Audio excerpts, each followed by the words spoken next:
Feel like he's still with me. Really? Mm-hmm. It's the strangest thing. How so? When I start to feel a little down, I can sense his hand on my shoulder. And this sort of warmth flows through me. It's very comforting. I'll bet. Mrs. Franklin, can I ask you a question? Hmm? Person in this photograph, this wouldn't happen to be the angel that you saw, by any chance? No. No, that's Alice. You know that person? Mm-hmm. She's a volunteer down at the Trout County Senior Center. No kidding. Uh-huh. Alice is just a doll. She's a very helpful young lady, particularly since Sam died. She does my shopping. She takes me to my appointments. Now, how did she end up in that photo? You know, Mrs. Franklin, I don't have the foggiest idea.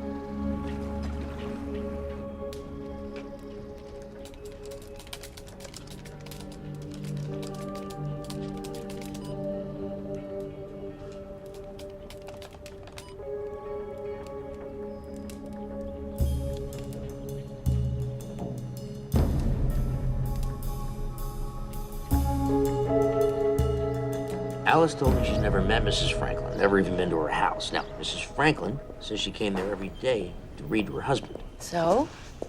So she lied to me, Peggy. Because Mr. Franklin's dead. Declan? And get this, called OSU to check up on her. Turns out the professor that she was working with over there, dead. You're starting to sound a little obsessed. I've got evidence. Evidence? You remember that plane wreck in Indiana? Look at that right there. Here's the blow. That train derailment a few years back. Bottom of the picture right there. Look at it. It's a blowout. Look here. Here's truly. This is in Mrs. Franklin's house. Alice, my TA. It looks a little like her. It looks exactly like her. Declan, What? there's no way that this could be your teacher's assistant. The derailment happened 10 years ago, which would have made her 11 or 12. That's my point, Peggy. There's no way she could have been at any one of these places, yet she was. These events where people died. So what are you saying? That your TA's the angel of death? You're serious? I know, it sounds weird, but More than weird. I don't have any other explanation for this, Peggy. This isn't Alice. It's just someone who looks like her. I've seen it with my own two eyes. At the funeral, here in the hospital, wherever she goes. People are dying or they're already dead. Well, she's been working for you for 2 weeks. So what does that mean? That you're gonna die? What? Declan, what's the matter? I'm sick, Peg. I got cancer.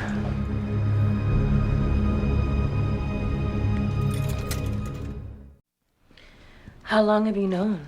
About a week. What did the doctors say? No, I haven't told anybody yet. Then how do you know? Because I felt something under my arm. A lump. Can I check? Yeah.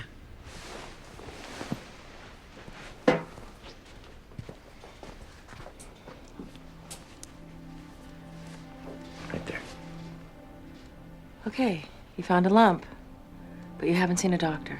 My dad had the same thing at the same age, and he died 6 months later. But that doesn't necessarily mean it's the same thing. When you have to see a doctor, let them diagnose it. Peg, there's other ways you can tell things are happening. You know, there's signs. Like what? Like, I got friends calling me out of the blue, asking me how I've been. People I haven't seen in a million years. Hey, Declan, what's up? Let's go grab a beer. How is that a sign? What do you mean? It happens all the time in the things we investigate. You're about to die, and then people come out of the woodwork. You and Miranda, for instance, the two of you have the busiest schedules of anybody I know, yet all of a sudden, bang, You're wide open. You got nothing but time for your buddy Declan. All that means is that... And then there's Alice. Is that we're your great friends, Declan. Alice is not the angel of death. Yeah, well, I'd love to believe that, Peggy. Trust me, I would. But she's basically told me so herself.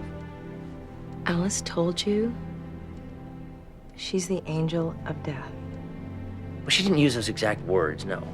But she keeps saying things like, I'm here for you. Well, maybe. She has a crush on you. What do you mean, like fatal attraction? Look, hopefully the tumor's not malignant. And if it is, it's probably not terminal. And most cancers are treatable. But you've got to see a doctor so you can know what you're dealing with. I'm gonna call Dr. Tuckman. See if I can get you in for a biopsy tomorrow morning. What if I'm right, Peg? What if I'm right? We'll see.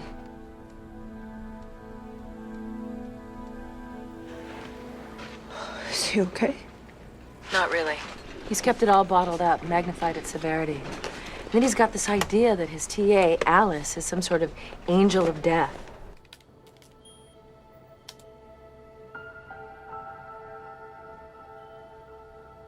All that's out there, even for him.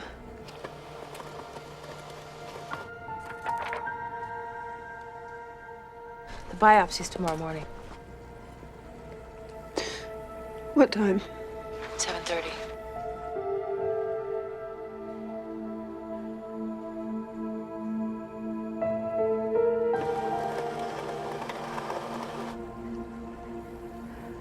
I'll be there. Okay.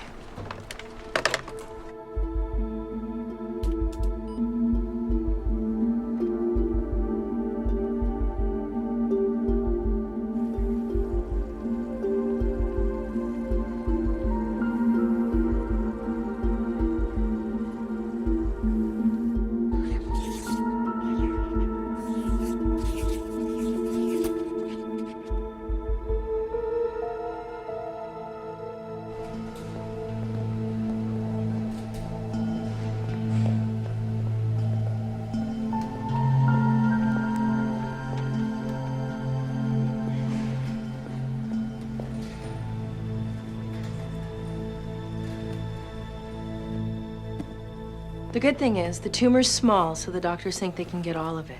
And this hospital has some of the best doctors in the country. You're gonna be fine, Declan. When do I have to decide by? Decide?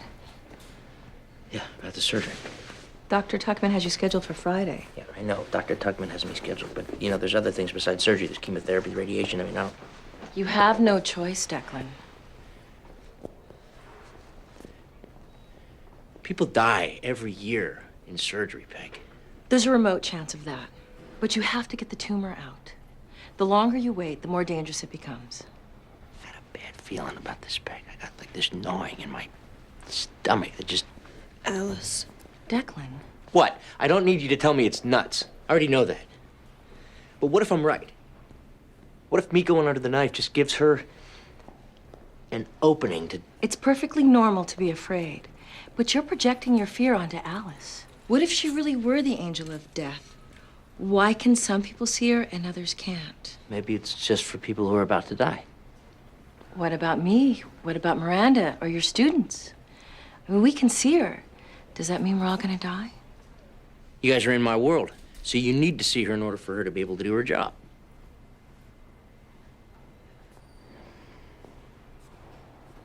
Listen to me. Declan, you can't give up. I'm not giving up, Miranda. I just want some more time to think about it, that's all.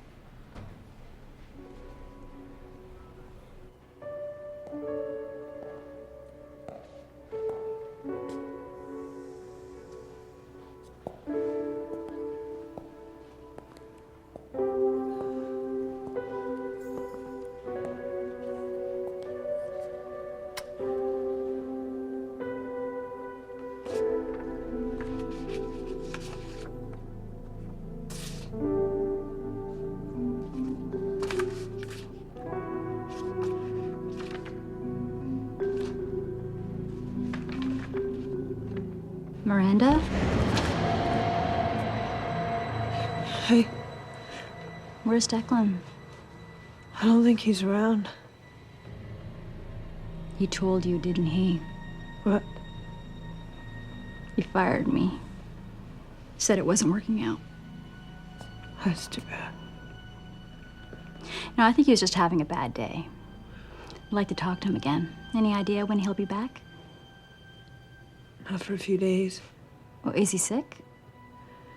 Yeah, it's just the flu. He's at home then. I don't really know for sure.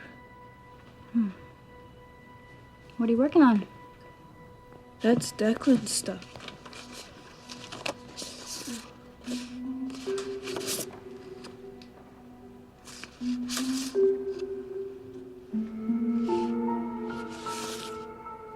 That's weird. What?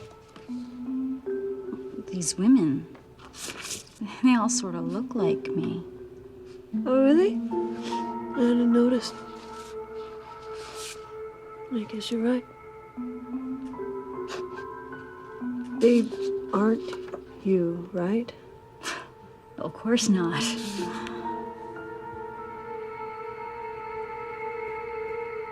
What? Nothing. Late for study group.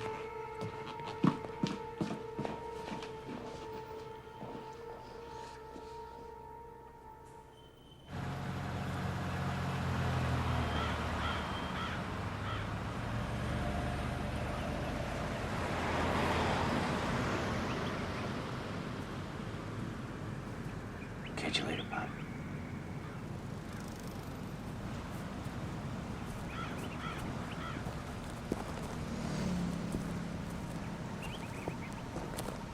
Excuse me.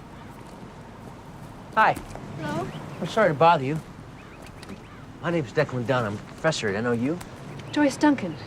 I was at the hospital the other night when your mother passed away. I'm sorry. Thank you.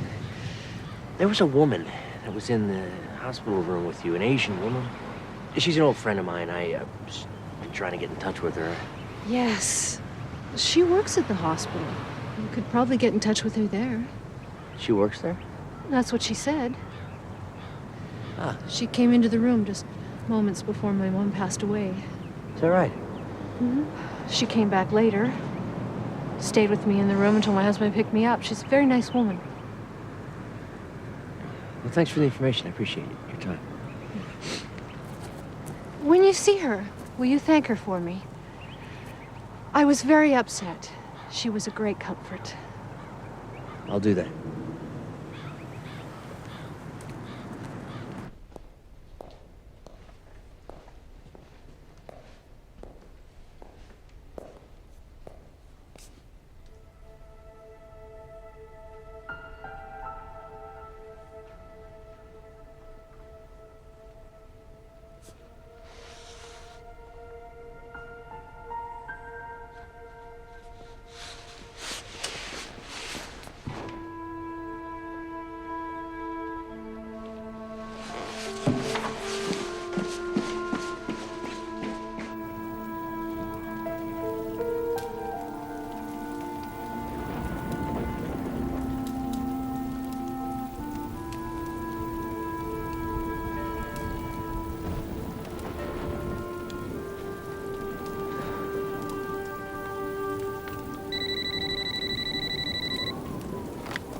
Hello?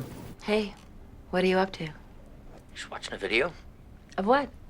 My dad. The wake after his funeral. Your dad's wake? I know, it sounds weird, right? I had a crazy Aunt Nancy. She Super 8 camera and filmed everything she could.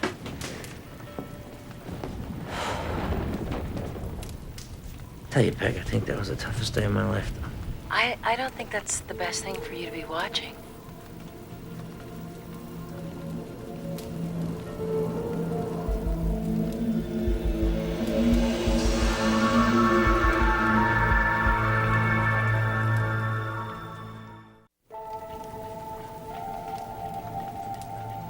I'm fine, really. Do you want company?